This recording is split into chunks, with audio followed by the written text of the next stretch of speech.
apparently the result has been appreciable and noticeable. Jake Morrison joins us on the line. He's a school governor. Hello, Jake. Good morning. Good morning, Vanessa. Hello. Will you hear from me and Fen what a great big hit it is to ban the mobile phone at school? Well, my opinion is, clearly, Vanessa, times have changed now, and mobile phones are a part of the daily lives now. And I think in terms of distraction, we've got computers and iPads in schools now, and they are clearly much easier to be distracted on. I absolutely think that mobile phones should be turned off while in a classroom, while in a lesson. They should be turned off. But I spoke to parents in Liverpool today about this, and they were saying that they asked their children to text them when they arrive at the school gates and when they are leaving the school gates at the end of the day. For safety reasons, many of these young people are walking 10 or 15 minutes home, getting 3 buses home, and the main concern is about safety to and from school. And I think a mobile phone is absolutely important for that. A complete blanket ban would mean that some young people will not take the phones into school anyway in case it gets taken off them, and parents will be worrying that obviously they won't be able to communicate with their child to and from school. I mean, loads of people listening, Jake, will remember the days before the mobile phone, and also the days when the mobile phone did exist and was less than the size of a brick, but young children weren't given phones because they were expensive and precious, and there wasn't supposed to be any need for it. You know, the days where you'd go to school and you'd come back from school, and if you didn't show up, the school would phone your parents and say, "Where's Jones Minor?" And you think, "Oh my God, Jones Minor's playing hooky somewhere or other."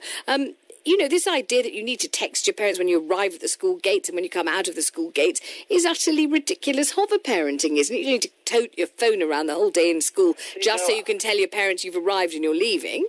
No, I don't agree because, in Liverpool we've introduced the Safe Haven scheme, which is dedicated shops that young people can run into if they're ever in any danger, and the shops are trained to deal with the actions that are happening, and that's as a consequence of Jimmy Mizzen, the incident that happened in London, yes. Where the safe havens were created. So clearly there is a fear of young people getting to and from school on their own, and I think a mobile phone, as part of modern technology, I understand about saying obviously years ago that's not what happened because we never had mobile phones, but clearly people do now, and young people have, and as I said, you've now got iPads, massive thing. You're talking about brick mobile phones, you've got these iPads that are much more of a distraction during class time because there's games and there's instant messaging on those. As I said, they should be absolutely turned off in the classroom because they're there to learn. But I think mainly for safety reasons, mobile phones should be allowed. I heard about an 11-year-old girl being beaten up yesterday, and I hear that she was on the phone to her mum.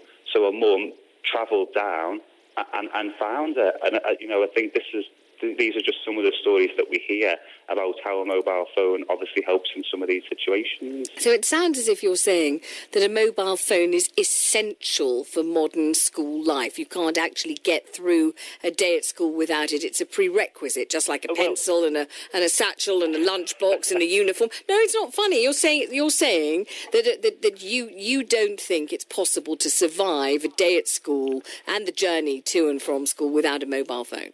Well, of course, it's clear to say, because you can actually survive without a pencil as well, even though I got the most repercussions for not bringing in a pencil when I was at school. I remember getting my mobile phone taken off me when I was at school just 2 or 3 years ago, and I had it taken off me for 3 days. And, have you left your phone at home and turned up at work and felt that you were lost without your phone, or thinking that a million people have called you, and then 3 days later when I got it back, I never had a single text message or a phone call, but my attention for those 3 days was whether I was missing out on something. So I think I was less concentrating on my work and more on my phone, and that was as a consequence of having it taken off me. So I think to have a complete blanket ban on not being allowed to have a mobile phone throughout that day, although it's not essential, I do think, times have changed, and this is a modern equipment in the daily lives. Do you mind my asking how old you are now, Jake? Well, I'm 20. I'm a counsellor in Liverpool, so I won't go down too well with some of the head teachers in my city, but so 20 years old. And you're a school governor, aren't you, at 20? I'm a school governor at a high school, yes. Goodness gracious. Well, thank you very much indeed for joining us. Very interesting to hear from you. Jake, who thinks you can't put a blanket ban on phones, important for safety. You've got to text your mum when you get to the school gate, text your mum when you leave the school gate, and also you might spend the whole day wondering about who will have phoned you and what might be on your phone and what the messages might be, and therefore how on earth are you supposed to concentrate in history or geography with all that excitement going on, and you don't even know what's going on because you haven't got